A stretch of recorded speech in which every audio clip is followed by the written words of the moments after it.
Hello, I'm Stephanie. And I'm Lauren. And this is I've Got Guts, a podcast about living and thriving with chronic illness. And all the things that take guts to say out loud. We're here to talk about the hard stuff, the stuff that's messy, complicated, and often left unsaid. From chronic illness to everyday life, we're creating space for honest conversations, real connection, and a lot of laughs along the way. And just so we're clear, we are not medical professionals. We're just two best friends sharing what we've learned and what we're still figuring out. So you don't have to do it alone. Hello, everyone. Welcome back. Welcome back and happy Monday. Happy Monday. Here we go on this snowy December day. I know, for us. Yes. Maybe where you're living, it is not snowy or cold. No, I love it though. It makes the Christmas magic feel alive. Yeah, we really do. I'd like to describe it as we live in a snow globe. It's just always just some lightly snowing. Precipitation falling from the sky that's white. Yep, exactly. All right. Well, let's get into our thorns and roses today. Right. What's your thorn, Rome? So my thorn is I am like very intensely tracking my cycle right now because I need my egg retrieval to fall like on a very specific date. So last week on Wednesday, I messaged the doctors and I was like, oh my God, like it's cycle day 16 and I haven't hit my peak yet. Like I haven't seen my surge. I don't think I'm going to ovulate this cycle. And they're like, okay, calm down. Come in on Friday morning. Yep. So of course, Thursday night, I hit my surge on my LH strips and it wasn't enough time to call them and say anything. So I still went in for my appointment on Friday morning or whatever. So they draw blood and they do an ultrasound. And on the ultrasound, you could clearly see like the mature follicle that was gonna ovulate. Go. And then my blood work came back. My LH was high. So I was probably like, at that point, I was probably like 12 to 24 hours away from ovulation. Okay. So I just ovulated really late this cycle. But what that means... pushing things for you. Yes. So once you ovulate, your luteal phase kicks in. And the luteal phase is typically 12 to 14 days. For me, the average is 11 to 13 days. So I just have to hope that we're going to be on the closer to 11 side.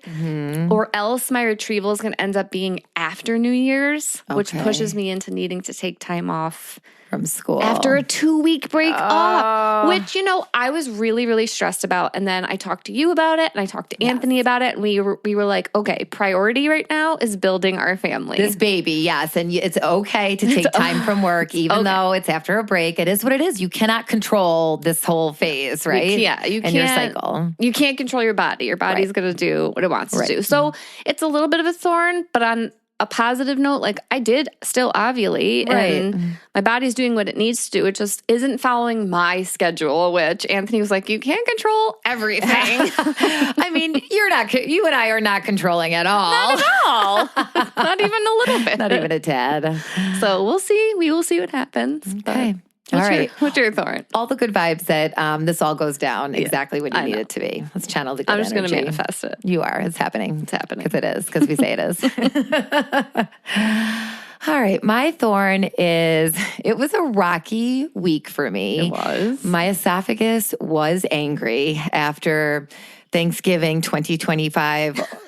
A week later. Rapid eating. I really dealt with the consequences of eating very, very fast on Thanksgiving.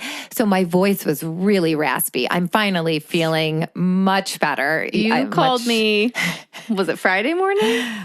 Or Thursday? Was it Thursday? Friday. No, it was Friday morning. Well, because Thursday I taught all day.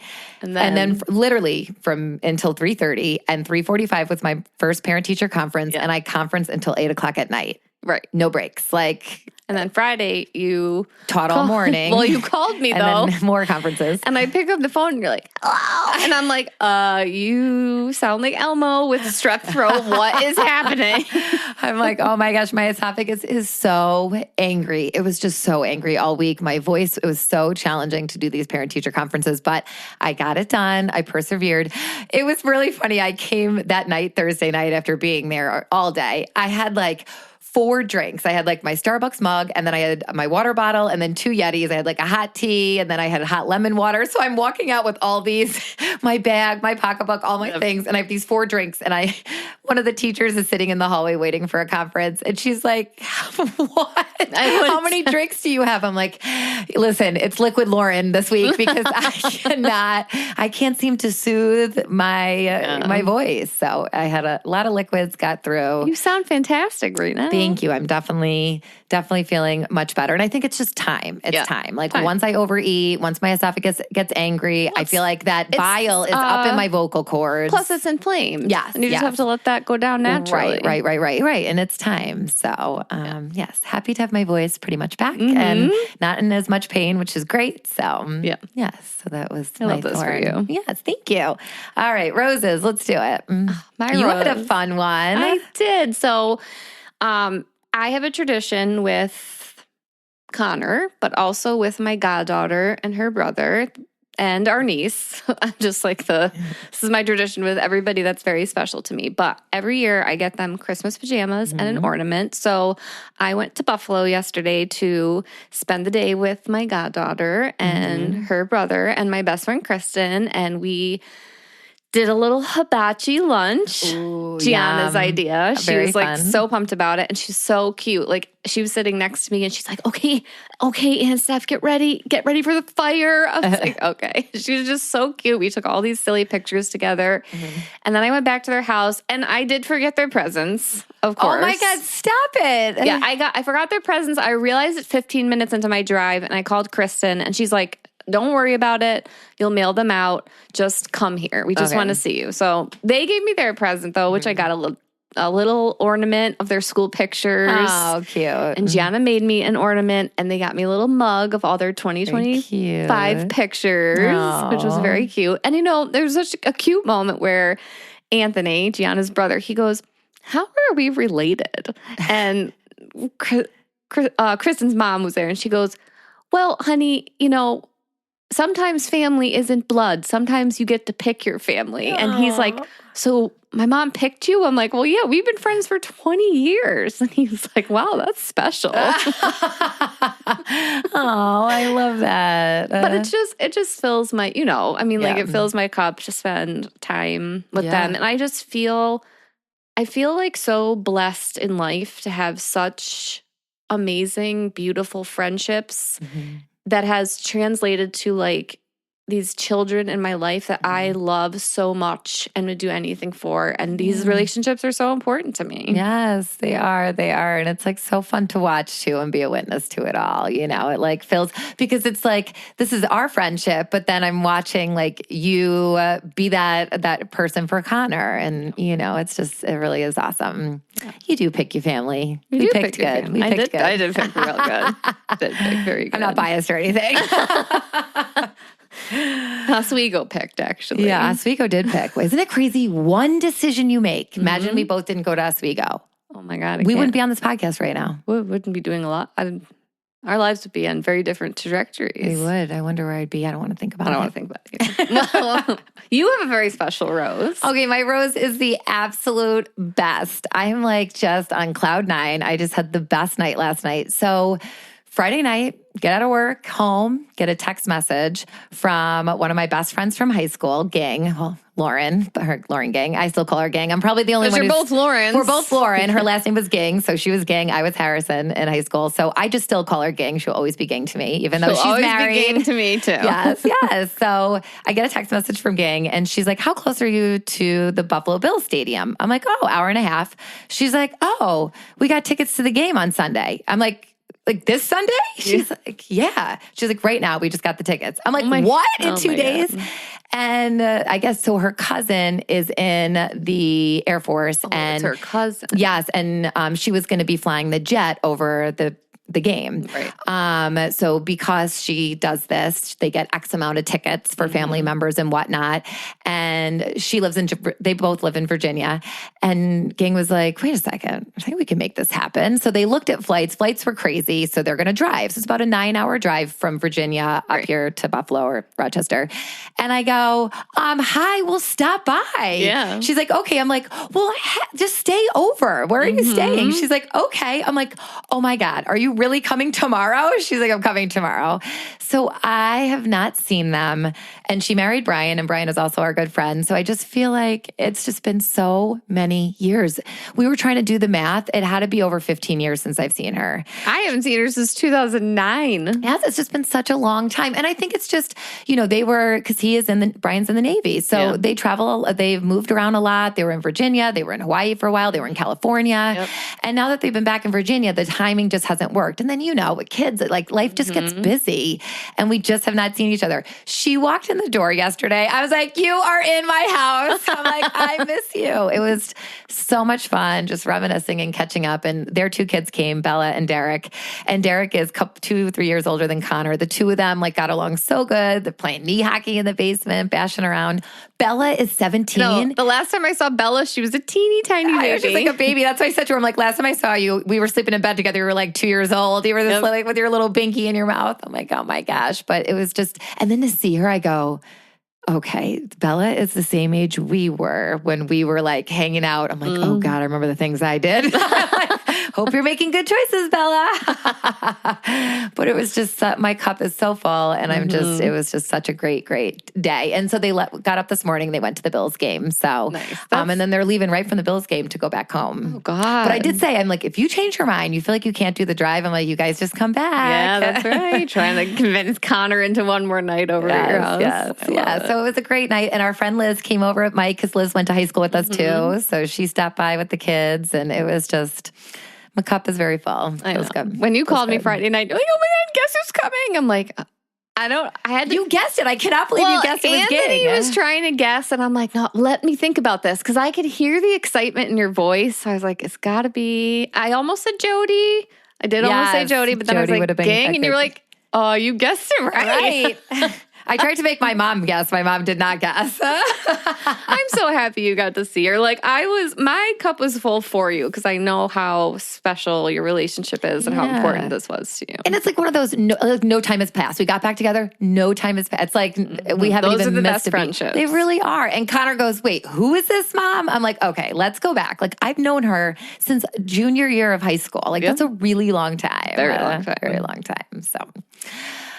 great weekend. It was a good one. All right, Room. So by now you already know we're cozy earth people, right? Yes. But truly the obsession has not cooled off. It really hasn't at this point. Anything cozy earth touches somehow becomes the nicest thing we own. And it's the consistency for me. Everything feels elevated. It lasts. And it actually makes your home and your sleep feel calmer and more intentional. And honestly, that's why I feel like I keep going back. It's one of the few brands where you're getting premium quality no matter what you order. And that's what I'm all about. I'd rather spend a little bit more and have something quality that's going to last me years versus picking something up that's a quarter of the price and after a couple of washes you're done with it, Yes, it's that I didn't know it could feel this good until I tried it energy. Yes, and because they sponsor our show, you can get 41% off with code IGG, which is still the best deal they offer anywhere. It was even better than their Black Friday sale. Plus free shipping, over $50, a 100-night sleep trial,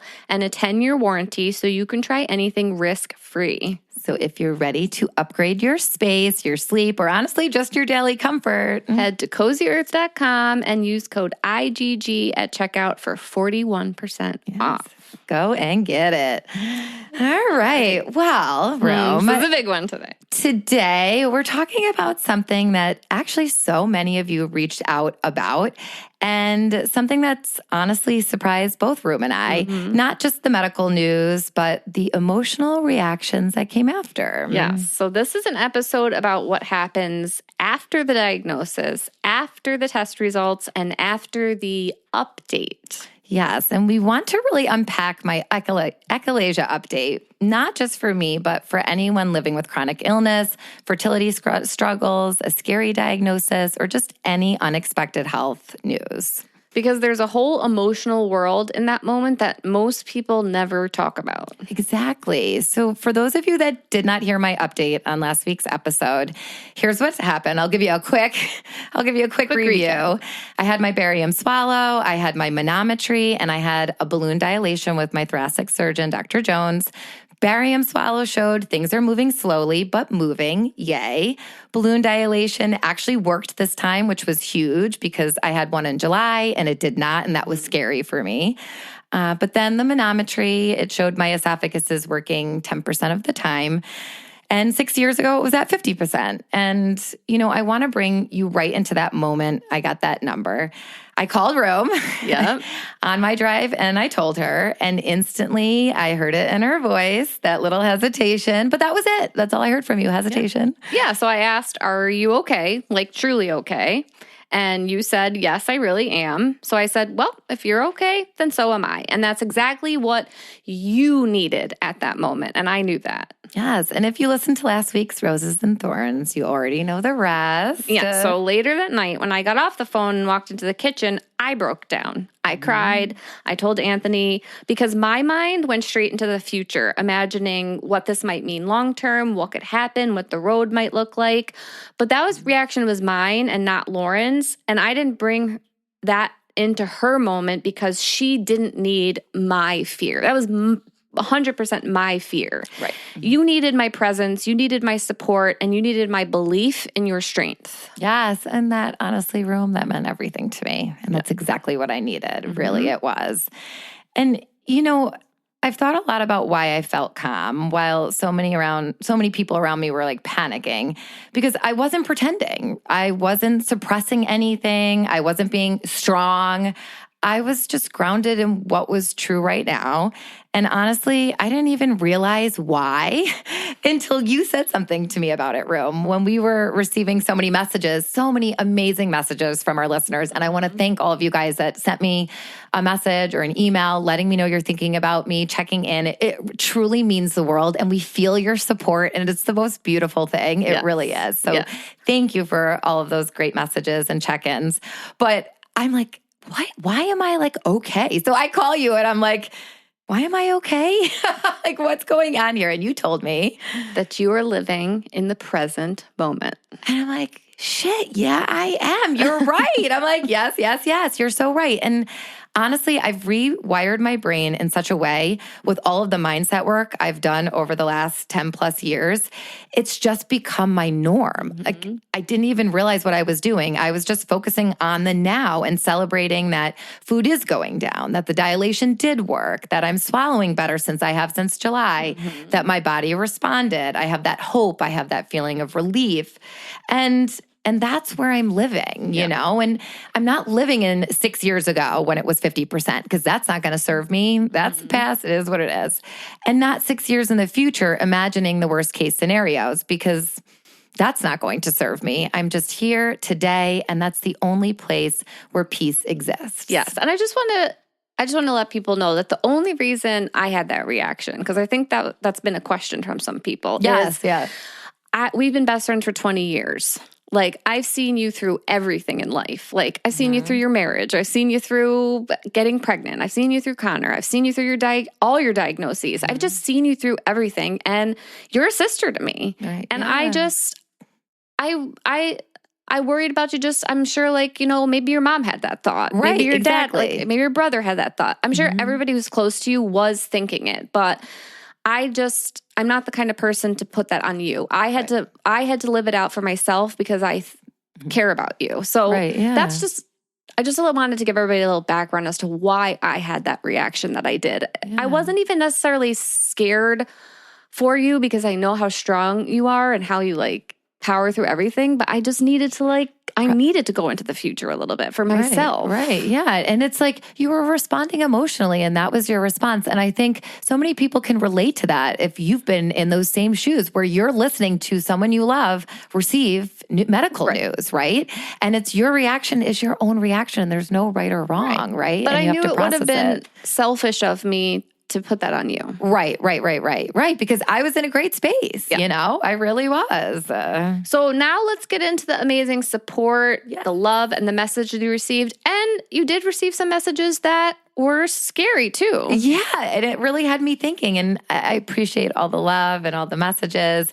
Some of the people's comments, though, I was like, wow, they really are worried about me. Like things like, this is dismal, or I'm heartbroken for you. You must be devastated. And I realized something huge. Most people responded to the idea of a future, not the reality of my present. Yes. And I was like, yes. And it's not that it's bad or it's wrong. Like, we want you to reach out and say these things to us. If anything, it brought me just clarity. So thank you for sharing what you shared with me, everyone, because it gave me clarity. It grounded me into where I am right now. And it was just yet another piece to help me move forward, you know? I guess the thing is that when people love you, they leap into the what ifs, right? Yes. They imagine outcomes, they worry, they stress, they project fear, and they grieve the futures that you are not even grieving. Right. And it's all out of love and support and pure, genuine concern. And I appreciate that love and support more than anything. But at the same time, that's why we wanted to do this episode. I'm like, we got to do an episode on this, right? I'm like, to talk about the emotional aftermath of a diagnosis, the reactions, the projections, the misplaced grief, and how to stay anchored in your own truth throughout it all, you know? So let's talk about your mindset room, because you even shocked yourself with how you handled the news of 10%. Yeah, I keep asking myself, I'm like, why wasn't I devastated? Why didn't I spiral? Why did I feel okay? And the answer is, I've been doing the work, the real mindset work, the nervous system work, the presence work, the emotional regulation work. And it's everything I teach inside the course that I developed, the mindset flow. And one concept in particular, I feel like really has shifted everything for me. And it's the whole energy of having. And we've talked about it before. It's from the book, The Having. I'm going to totally forget who wrote it, but I'll put it in our email this week. But in this book, it just, when you read something and it just resonates so much, because sometimes okay, you can say, I'm grateful for these things in my life. But sometimes it's a little bit of a stretch when you're not feeling well, or if you get a crazy diagnosis or whatever. But when you focus on what you have, like right now, I have a warm cup of coffee. I have a cozy bed. I have esophagus that is working. And then your brain just starts to go there. Like, I've literally retrained my brain to go in that direction. Because I'm going to tell you right now, it did not always go there. Yeah, no. It went to a dark place. It went to the what ifs. Like, I've not always been this, reach for, I went through a lot being an undiagnosed celiac, and I had a lot of trauma around not feeling heard and being told there was nothing wrong with me when there was. Just so much inner work, but it's so amazing, Rome, because it was in this moment, I'm like, oh my gosh, all this work is working because I am feeling good. And the whole idea of the having, it teaches you to focus on what you do have instead of what you fear. I can hear it in your voice. It's not fake optimism. It's not bypassing. It's not good vibes only. No. It's grounded, rooted peace. Right. It's exactly. I focus on what I have. I have swallowing. I have relief. I have a plan. I have clarity. I have support. I have peace today. And that's what it's all about. Yeah.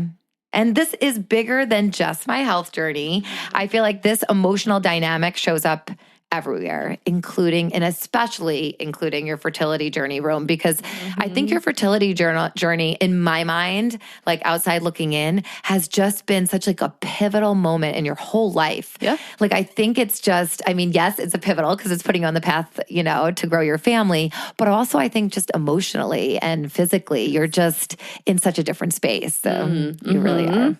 But I had something similar happened to me recently. You sure did. So I shared an update that I actually felt okay about. Actually, more than okay. I felt great about it. I talked to a doctor who was confident, who specialized in uterine abnormalities, which is exactly what I was looking for. Right. And he created a plan for me that honestly, for the first time in my 14-month fertility journey, I felt confident about. Yes. So for those of you who might not know, I'm going to give you a little update on what's happening next for us. So we are doing another retrieval. This will be number 4. And Anthony is doing something called a TESE because we did a test on him and he has a little bit of DNA fragmentation. And a TESE is basically they are going to, and this is going to sound painful to a lot of people, but they're going to use a needle and they're going to remove testicular sperm. So we're both going under. Yep. And then we're going to use those sperm to combine with my eggs to create embryos. And we're hoping that this might give us stronger embryos. Right, because you're taking them, they're not having the stress of swimming in the canal. Yes, exactly. And then after that, in February, I'm having a laparoscopy to look for endometriosis. If I have endo, they'll remove it and I'll suppress it for 2 months before a transfer. If I don't have it, we'll move straight into a transfer. And this time, I'm going to be doing a modified natural transfer, meaning that we're working with my body instead of bypassing it with medications. And this is the trajectory that I was hoping for. Like, I wanted a plan like this. And the way I see it, I need to check all my boxes because if I don't, I'm always going to wonder, well, what if I tried that? Right.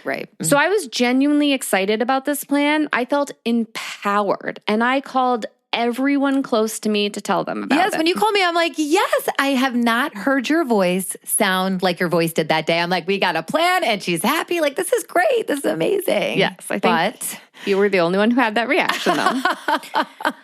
The reactions I got were heavy. People were grieving for me. They were projecting onto me. They were panicking for me. They were asking me, when is enough enough? When are you going to be done? And all of a sudden, it made me question myself for a moment. Should I be devastated? Should I feel worse? Should I be done? But here's what clicked for me. Those questions weren't coming from my heart. They were coming from other people's fear because I don't feel done and I don't feel defeated and I don't feel like I'm running myself into the ground. I feel grounded. I feel supported. I feel like I finally have a doctor with a clear plan and answers that I've been searching for. So no, my peace was real and their fear wasn't mine.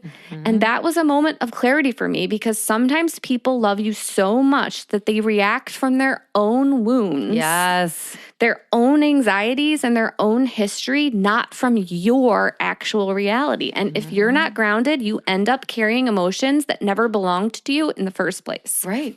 Yes. So I had to consciously hand those feelings back and remind myself that I'm allowed to feel hopeful even in a hard chapter, and I'm allowed to trust my plan, trust my team, and trust myself, even if other people can't hold that same vision yet. Right. Yes. And that's the thing. Whenever people are responding in that way, a lot of times they're projecting their own stuff on you, right? And it's like, for you to be able to recognize that and unpack that, that's so powerful. And it's that word clarity. It keeps coming up for both of us. These reactions help to give us clarity on how we're feeling and how we want to move forward. And I feel like this conversation is really for anyone who's ever gotten hard news, medical or otherwise, and then, had to deal with everyone else's emotional reactions. And it's tough, right? It really, really is. Okay, so if you're listening right now, right? Yes. And you just got new test results or you're waiting on a diagnosis. Yes. Or you're imagining a future that scares you. Yes. So come back to this truth. Come back to this truth. Come back to this moment. Not the what ifs, not the imagined outcomes, not the projections, not the fear. Just today, just this breath, just what's going on in your body right now, right? Because that's all that matters. And I think there's this trend that we keep seeing in all of these conversations that we're having. It's looking within. It's working in harmony with your body. It's tuning into what you know you need, right? And people around you are there to support you, and you can access that support in whatever way serves you, right? Like people want to support you, and sometimes their support is worrying, and that's not what you need, right? It's like, actually, I'm all set. You don't need to worry for me in this moment because I'm not worried, right? And that's important. It is important. I think it's really important, actually. And I hope that everyone that's listening to this can really take that in and learn a lesson from it, because I think 9 times out of 10, the reaction you get from people is their fear for you. And they don't realize how heavy that is for the person that actually has to be going through what they're going through. Like, you know what I mean? Yeah. And sometimes it's as simple. Like, I feel like I teach this with my 3rd graders in a very more basic way, but putting yourself in that other person's shoes, right? And how they might be feeling.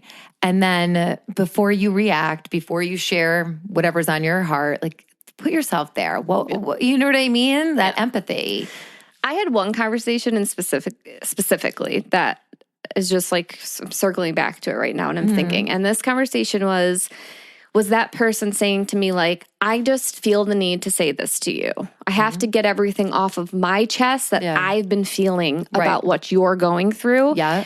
And it was a lot. I realized their perspective, they come from a different time, and this is kind of foreign to them, what I'm going through, you know? Right. And like after that conversation, I was like, but did you need to tell me those things? Right, you know, right. They're worrisome to you, and you are trying to wrap your head around those things, but did you need to tell me those things? Right. What do you think it did for me? Right. How is that going to help me? All it did for me was make me cry for 3 hours straight. Right. So it's like, it's not right. And then I had to like find a way to, like I said, say, I don't need this. I'm giving it back to you. Right. All set. You just take that baggage and you carry it. I've got enough I'm carrying over here, right? So it's just, think about that sometimes. Yeah. And it's, I think too, asking yourself that question, is what I'm about to say helpful? For the person that's going through what they're going through. Exactly. And it's like, think before you speak, right? Really think before you speak. And I do know that it is so hard to be friends with us sometimes, right? And support us. We've talked about this before, that it can be really hard. And I know that, we know that, but I think the best thing you can do is just show up and listen. Right? Yeah. Listen and support, and take that other person's like cue, right? Yes. Like when you were talking to me on the phone, you took my cue of like, I'm good, bro. You're like, okay, we're good. I take your cue, like you're pumped about it. But if there's times where you're not pumped, right? Or you're upset, or you're feeling worried, then we talk it out, right? And then we start to offer help or suggestions if it's asked for, you know? But unless it's asked for, you really just be that listener. Yeah. And be that supportive person. And go ahead. Let people love you. Yes. But don't let their fear become yours. Yes.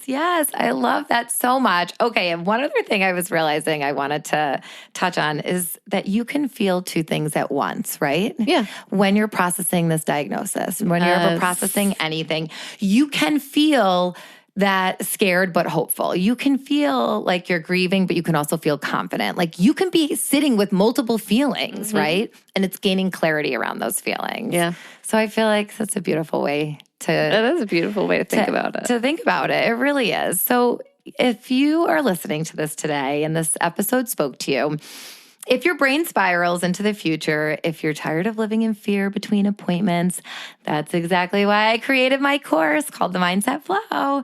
It's the tools I use to walk through moments like this with peace, clarity, and presence. And literally, I'm a walking example. I mean, I've rewired my brain. I'm like so proud of myself. I can't believe I did it. Yes. And if you're living with gastroparesis and you're living to this right now, this is exactly what I do in my coaching sessions. Yeah.